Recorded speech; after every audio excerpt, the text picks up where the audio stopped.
स्वागत है आपका आपके अपने YouTube चैनल RWM न्यूज पर, जहां आपको मिलती हैं देश और दुनिया की सबसे बड़ी और सबसे तेज खबरें।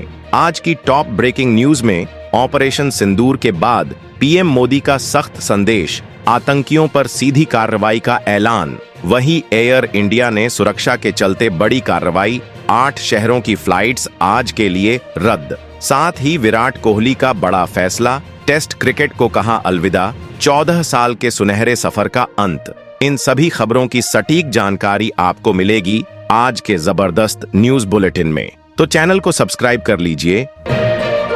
पीएम मोदी ने अपने भाषण में साफ साफ बोल दिया कि अब आतंकवादियों को बख्शा नहीं जाएगा। उन्होंने कहा कि ऑपरेशन सिंदूर की कामयाबी ने पूरी दुनिया को दिखा दिया है कि भारत क्या कर सकता है। अब कोई अगर सोचता है कि वो देश में घुसकर कुछ भी कर देगा और बच निकलेगा, तो ऐसा बिल्कुल नहीं होगा। मोदी जी ने कहा, अब बस बहुत हो गया, अब सीधी कार्रवाई होगी।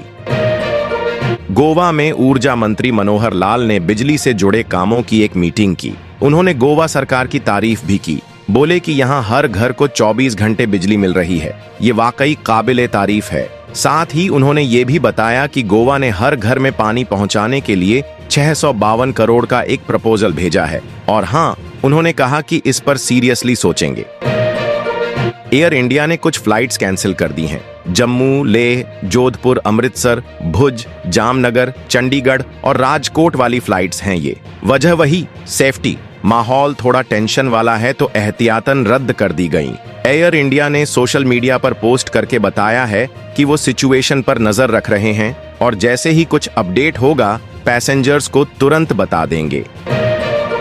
भारतीय क्रिकेटर विराट कोहली ने टेस्ट क्रिकेट से संन्यास लेने की घोषणा कर दी है। उन्होंने यह जानकारी सोशल मीडिया पर शेयर की। कोहली ने 14 साल के करियर में 123 टेस्ट मैच खेले और 9,230 रन बनाए। उनका बैटिंग औसत 46.85 रहा। उनके इस फैसले के साथ भारतीय टेस्ट क्रिकेट के एक शानदार युग का अंत हो गया।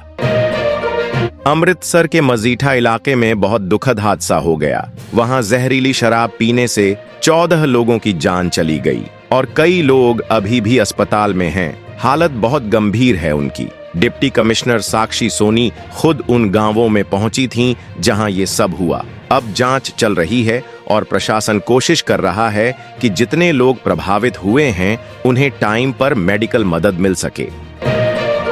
अमेरिका ने एक बार फिर ईरान पर नए सैंक्शन ठोक दिए हैं, जबकि इन दोनों के बीच अभी बातचीत चल ही रही थी, वो भी ईरान के न्यूक्लियर प्रोग्राम को लेकर। फिर भी अमेरिका ने सोच लिया कि नहीं, अब कुछ लोगों पर कड़ा एक्शन लेना है। इस बार अमेरिका ने ईरान के 3 बंदों और 3 कंपनियों पर ये सैंक्शन लगाए हैं। कहा जा रहा है कि ये सब तेहरान के एक डिफेंस रिसर्च ग्रुप से जुड़े हुए हैं, जैसा कि उनका नाम है, defensive innovation and research organisation. यानी सीधा मामला मिलिट्री रिसर्च और डिफेंस से जुड़ा है, इसलिए अमेरिका को शक है कि कुछ न कुछ गड़बड़ है। बांग्लादेश में जो अंतरिम सरकार बनी है ना, उन्होंने अब शेख हसीना की पार्टी अवामी लीग को ऑफिशियली बैन कर दिया है। 2 दिन पहले ही मोहम्मद यूनुस वाली सरकार ने पुराने कानून के बेस पर उनकी पार्टी की सारी एक्टिविटी पर रोक लगा दी थी, और अब तो सीधे सीधे बोल दिया कि अब ये पार्टी बैन है। इंडिया पाकिस्तान के बीच जो टेंशन चल रहा है, उसमें पंजाब के कई शहरों को टारगेट किया गया। खासकर जो बॉर्डर के पास वाले गांव हैं, वहां के लोगों को तो मजबूरी में अपना घर तक छोड़कर जाना पड़ा। अब इस हालत को देखते हुए पंजाब की सारी बड़ी राजनीतिक पार्टियां बोल रही हैं कि स्टेट के लिए एक स्पेशल इकोनॉमिक पैकेज मिलना चाहिए। अप्रैल में ही दिल्ली देश के टॉप 5 सबसे ज्यादा प्रदूषित शहरों में आ गई है। अब जब गर्मी में ये हाल है, तो सर्दियों में क्या होगा, वो तो सोच के ही डर लगता है। मतलब लोग रोज वही गंदी हवा सांस में ले रहे हैं। पूरी तरह से साफ हवा तो लोगों को मिल ही नहीं रही। उत्तरी बुर्किना फासो में एक बड़ा अटैक हो गया है। जिहादी ग्रुप ने मिलिट्री बेस और आसपास के शहरों पर हमला कर दिया। खासकर एक जगह है जिब्बो, वहां भी। इसमें 100 से ज्यादा लोगों की जान चली गई है। ज्यादातर तो सैनिक ही मारे गए हैं। अभी एक रिपोर्ट आई है जिसमें कहा गया है कि 2024 में भारत में हार्डवेयर इंजीनियरिंग जैसी फील्ड में, जो कि आमतौर पर मेल्स डोमिनेट करती हैं, वहां महिलाओं की जॉब एप्लीकेशन में 26% का इजाफा हुआ है। मतलब अब महिलाएं भी उन सेक्टर्स में एंटर कर रही हैं जहां पहले सिर्फ पुरुष ही ज्यादा होते थे। काफी पॉजिटिव चेंज लग रहा है ये। वही जो लोग देशभक्ति से भरे हुए हैं और इंडियन आर्मी में जाने का सपना देखते हैं, उनके लिए अच्छी खबर है। इंडियन आर्मी ने टेरिटोरियल आर्मी में ऑफिसर बनने के लिए भर्तियां शुरू कर दी हैं। ये कोई फुल टाइम आर्मी जॉब नहीं है, बल्कि एक तरह की वॉलंटियर सर्विस है, जहां आम लोग भी सेना से जुड़ सकते हैं। जो लोग अपनी सिविल जॉब या बिजनेस के साथ साथ देश की सेवा भी करना चाहते हैं, उनके लिए ये एक जबरदस्त मौका है। आयुष मंत्रालय ने एक नया साप्ताहिक योग पॉडकास्ट लॉन्च किया है। ये जो पहल है वो दिल्ली वाले Morarji Desai national institute of योग ने शुरू की है और हमारे केंद्रीय आयुष मंत्री प्रतापराव जाधव ने इसे अपने सोशल मीडिया पर लॉन्च भी कर दिया। इस पॉडकास्ट का मकसद ये है कि योग जैसे पुराने और असरदार तरीकों को आज की मॉडर्न लाइफस्टाइल के साथ जोड़कर हर घर तक उसका फायदा पहुंचाया जा सके। दिल्ली एयरपोर्ट पर कुल 97 फ्लाइट्स कैंसिल हो गईं।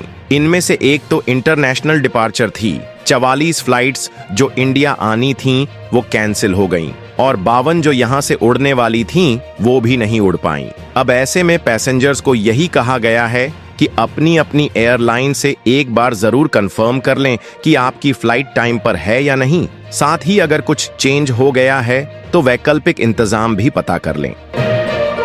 जम्मू कश्मीर और इंटरनेशनल बॉर्डर के आसपास सब कुछ शांत रहा। थल सेना की तरफ से भी यही बताया गया है कि कहीं से किसी तरह की कोई गड़बड़ी या घटना की खबर नहीं मिली है। सब कुछ नॉर्मल था। इसरो के चीफ डॉक्टर वी नारायणन ने आज बताया कि नासा और इसरो मिलकर जो सिंथेटिक अपर्चर रडार सैटेलाइट बना रहे हैं, उसे शायद अगले महीने लॉन्च कर दिया जाएगा। वो इम्फाल में एक यूनिवर्सिटी के कार्यक्रम में थे और वहां आकाशवाणी से बातचीत करते हुए उन्होंने ये जानकारी दी। उन्होंने ये भी बताया कि इस सैटेलाइट में 2 मेन पेलोड होंगे और साथ ही इसमें माइक्रोवेव रिमोट सेंसिंग टेक्नोलॉजी भी इस्तेमाल की गई है। सीबीआई ने अभी हाल ही में साइबर ठगी को लेकर एक बड़ा ऑपरेशन चलाया, ऑपरेशन चक्र 5। इसके तहत उन्होंने 8 राज्यों में 42 जगहों पर रेड डाली। ये जगहें थीं असम, पश्चिम बंगाल, बिहार, उत्तर प्रदेश, महाराष्ट्र, तेलंगाना, कर्नाटक और तमिलनाडु। इस पूरी कार्रवाई में उन्होंने 5 लोगों को पकड़ भी लिया है। पंजाब पुलिस ने एक बड़ा खुलासा किया है। दिल्ली में पाकिस्तान के दूतावास में तैनात एक अधिकारी का नाम सामने आया है जो जासूसी में शामिल था। असल में 2 लोगों को पंजाब के मलेरकोटला से पकड़ा गया है जो इंडियन आर्मी से जुड़ी कुछ सीक्रेट जानकारी पाकिस्तान भेज रहे थे। यानी जो कुछ भी हमारी आर्मी कर रही थी उसकी डिटेल्स वो लोग सीमा पार भेज रहे थे। इस बार 5 जून को गुरुवार है और उस दिन गंगा दशहरा भी है। लेकिन ये सिर्फ एक त्योहार नहीं रहेगा, क्योंकि उस दिन अयोध्या के श्री राम जन्मभूमि मंदिर में कुछ बेहद खास होने जा रहा है। 1-2 नहीं, पूरे 14 मंदिरों में एक साथ प्राण प्रतिष्ठा की जाएगी। मतलब उस दिन रामनगरी सच में दिव्य और ऐतिहासिक माहौल में डूब जाएगी। अब ये तारीख सिर्फ कैलेंडर में नहीं बल्कि इतिहास में दर्ज हो जाएगी। 19 दिन बाद पहली बार भारत पाकिस्तान बॉर्डर पर रात शांति से बीती है। वरना जब से पहलगाम वाला आतंकी हमला हुआ था, पाकिस्तान तो लगातार सीज फायर तोड़ रहा था। लेकिन जब से ऑपरेशन सिंदूर हुआ है ना, दोनों देशों के बीच टेंशन एकदम जबरदस्त बना हुआ है। अब जब पाकिस्तान से हालात इतने खराब हो गए हैं और बॉर्डर पर तनाव बढ़ा हुआ है, तो पब्लिक सेक्टर के बैंकों ने भी अपनी तैयारियां पक्की कर ली हैं। खासकर जो बैंक बॉर्डर वाले राज्यों में हैं, वहां तो कैश की कमी ना हो, इसके लिए पूरा इंतजाम कर लिया गया है। और हाँ, साइबर अटैक वगैरह से बचने के लिए भी सारे जरूरी स्टेप्स ले लिए हैं। ये खुद बैंकों के सीनियर अफसरों ने बताया है। जैसे ही ऑपरेशन सिंदूर के बाद 4 दिन तक चला टेंशन थोड़ा थमा और इंडिया पाकिस्तान के बीच सीज फायर हुआ, वैसे ही हमारे शेयर बाजार में जान लौट आई। शनिवार को दोनों देशों ने थोड़ी शांति बनाई तो सोमवार को इन्वेस्टर्स की टेंशन भी थोड़ी कम हो गई। इसी का असर दिखा। मार्केट जैसे ही खुला, हरे निशान पर खुला और फिर तो तेजी से ऊपर ही चढ़ता चला गया। इस साल हमारी इकोनॉमी करीब 6.5% की दर से बढ़ सकती है। और अच्छी बात यह है कि हम एक मजबूत बेस के साथ आगे बढ़ रहे हैं। हमारे पास एक ठोस इकोनॉमिक फाउंडेशन है और सबसे अच्छी बात यह है कि अगर कोई छोटा मोटा झटका भी आता है तो हमारी इकोनॉमी उसमें से जल्दी रिकवर करने की ताकत रखती है। जब भी हालात थोड़े मुश्किल हो जाते हैं ना, तो लोग सबसे पहले सोने की तरफ भागते हैं। चाहे कैसी भी सिचुएशन हो, गोल्ड को हमेशा एक सेफ इन्वेस्टमेंट माना गया है। अब तो गोल्ड ETF जैसे ऑप्शन भी आ गए हैं जो न सिर्फ सेफ हैं बल्कि थोड़ा सस्ता और आसान तरीका भी है इन्वेस्ट करने का। तो अगर आप चाहते हो कि आपका पोर्टफोलियो थोड़ा सेफ रहे तो गोल्ड में थोड़ा इन्वेस्ट करना समझदारी हो सकती है। इसके साथ आज की वीडियो में बस इतना ही। अगर आपको वीडियो अच्छी लगी हो तो वीडियो को लाइक करें, शेयर करें और चैनल को सब्सक्राइब करें और बेल आइकन दबाएं ताकि नए वीडियो की अपडेट आपको मिलती रहे। तब तक के लिए जय हिंद, जय भारत।